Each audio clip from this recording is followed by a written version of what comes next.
Now, on 105.9 FM and streaming worldwide on the WMAL app. O'Connor and Company.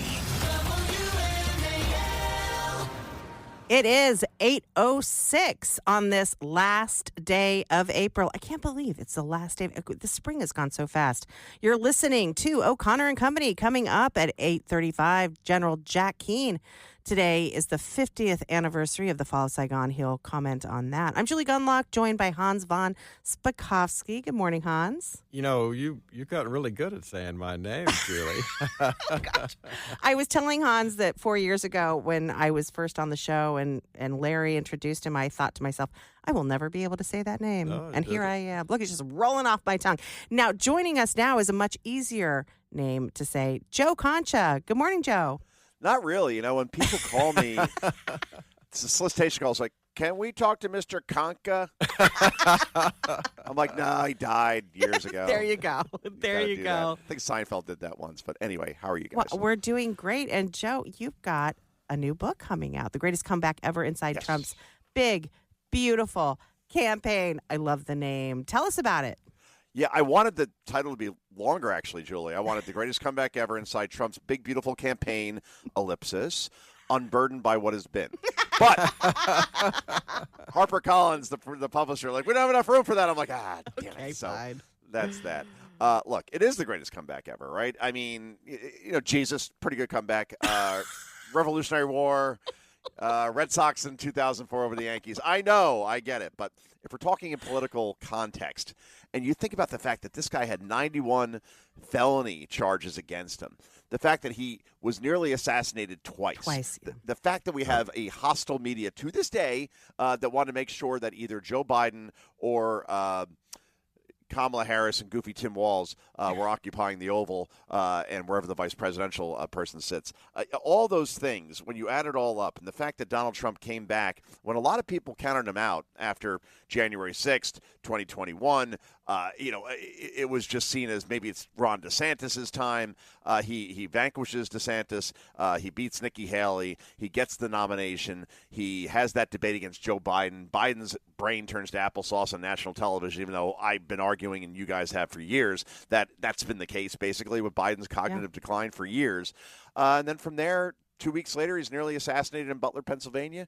2 days after that, he's at the RNC with a bandage on his ear. He chooses J.D. Walls. 5 days after that, Joe Biden drops out of the race, and a couple days after that, Kamala Harris is anointed the Democratic nominee without one vote from the public. I mean, so if you're a journalist or you're a writer like me, you have to chronicle this moment in time because we're never going to see anything like this again, and that's why I wrote the book, and that's why it's doing so well on Amazon and other places you buy books. Well, Joe, something that struck me about what you're just describing is, it was a great comeback, but it really, not only his comeback this time, but how he won in 2016 shows how totally wrong most of the media, political consultants, all these elitists in New York, Washington, all of whom in 2016 thought there's no way he could ever win. And the idea that he could come back and win again, they were just proven totally wrong, which should make a lot of people question their political abilities. Exactly, Hans. I mean, you look at 2016. I was a reporter for The Hill, based in D.C. on K Street at the time, and we did an analysis of, or at least a tally anyway, of 59 top newspapers in the country and who they were endorsing. 57 endorsements went to Hillary Clinton and 2 went to Donald Trump. And what did that get Hillary? It got her a set of steak knives and a concession speech. In other words, 57 of 59 papers said, vote for this person, and the public's like, yeah, no, we're not going to do it. And same thing with 2024. And if you look at the back of the book, it's funny because instead of doing like all accolades about myself, like this is a great book, you have to buy it, I listed all the predictions from Republicans and Democrats as far as how Donald Trump had no shot of winning the 2024 election. Let me read one because I love this guy. Rick Wilson, the principal conservative from the Lincoln Project. Quote, Trump's going to lose. He's going to lose badly. He's going to get wrecked. Okay, very good. Even Nikki Haley, all right, quote, Donald Trump will not win the general election. There will be a female president of the United States. It will either be me or it's going to be Kamala Harris. All right. But then the final prediction is, quote, Trump wins this quite easily. Save the tape. Play it back if I'm wrong. This is how this is going to end. That's me in October 2024, because at that point, I knew there's no way this country is going to elect Kamala Harris and that Donald Trump was on the right side of every major issue that people cared about. You know, Joe, you are such an excellent media sort of, you really analyze. Guru. Thank you. I'm a guru. That's right. And I'd be interested in your comments on Alex Thompson with Axios got up at the White House Correspondents' Dinner, and essentially it's if you don't listen too closely, it sounds like he's criticizing the industry, but in fact he shifted the blame to the White House, making it seem like it was the people surrounding Biden, including his family and staff.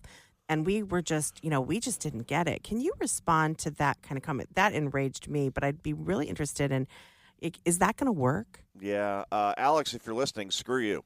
All right. Because you listened to that speech, and I heard a couple of words in there that I'm like, no. No. Stop that. He says, reporters can be deceived by Republican and Democrat administrations. We missed the story. We should have done our job better. No, you didn't miss any story. It was right there in front of you. Covered it up.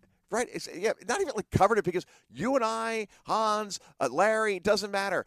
When you see a sitting president like Joe Biden shaking hands with the air after a speech, right, doesn't know how to get off a stage, despite the fact that he's been a politician for 50 years doing speeches like that, despite the fact he was like the kid from the Sixth Sense where he could talk to dead people. Like literally, Biden's like, oh, I had a conversation with Francois Mitterrand, who died years ago.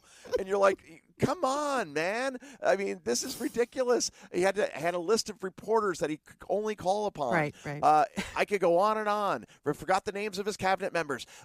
You didn't need a White House source to tell you whether or not Joe Biden was declining. It's been there since 2019. Yeah. So I don't want to hear about how reporters were just misled, because that is not the case. Joe, look, we're laughing about this now, but what really bothers me is, as you know, in the last 3 months, we've had all these close aides who were working in the White House coming out and admitting that they covered this up and stuff. But I haven't heard anyone say what should be said, which is that not a single one of those individuals should ever work in a position of public trust in government again because of the irresponsibility of what they were doing. The president sits in one of the crucial positions of the U.S. government, sometimes having to make decisions that can get Americans killed, that involve national security, and they covered up his incapability, putting the U.S. and its people in great danger. And I haven't heard anybody talk about the complete irresponsibility of that. Of course not. And that's a great point, Hans. And the only reason why they wanted Joe Biden to stay in office, not because he was capable, not because he was doing a good job, inflation above 9%, an open border that's now been, what do we have, border crossings down more than 99%, endless wars in Ukraine, crime driving people out of major American cities. I could go on and on as far as how this was the worst president of our lifetimes. But they did it because that kept them in power, right? Jill Biden can run the country. Ron Klain, who looks like Flounder from Animal House, like the older version, that keeps him in power. Trust me, look at a picture and then compare it to whoever played Flounder. I could go, Hunter Biden gets his protection. That's why he wanted his father to stay there. Yeah. So, they did it all for themselves, not for the good of the country. And that's the best part about this, by the way, and I know you guys got to go.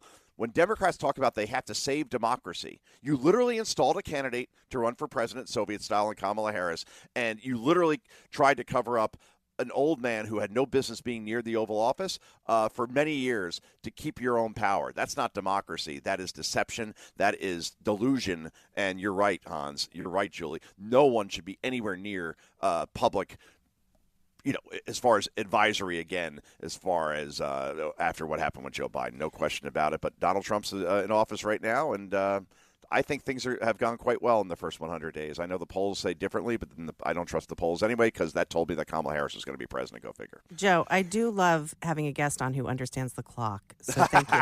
I was texting Heather. When do I get out? Done. You're done. Yeah. We got to leave it there, Joe. Thanks for coming on, and good luck with book sales. Oh, thank you. It's going quite well, and it's going to go better because I was on the great WMAL. And listen, just really quickly, it's the greatest comeback ever inside Trump's big, beautiful campaign. Buy it today. Thanks, Joe. Thanks, Julie. Thanks, Hans.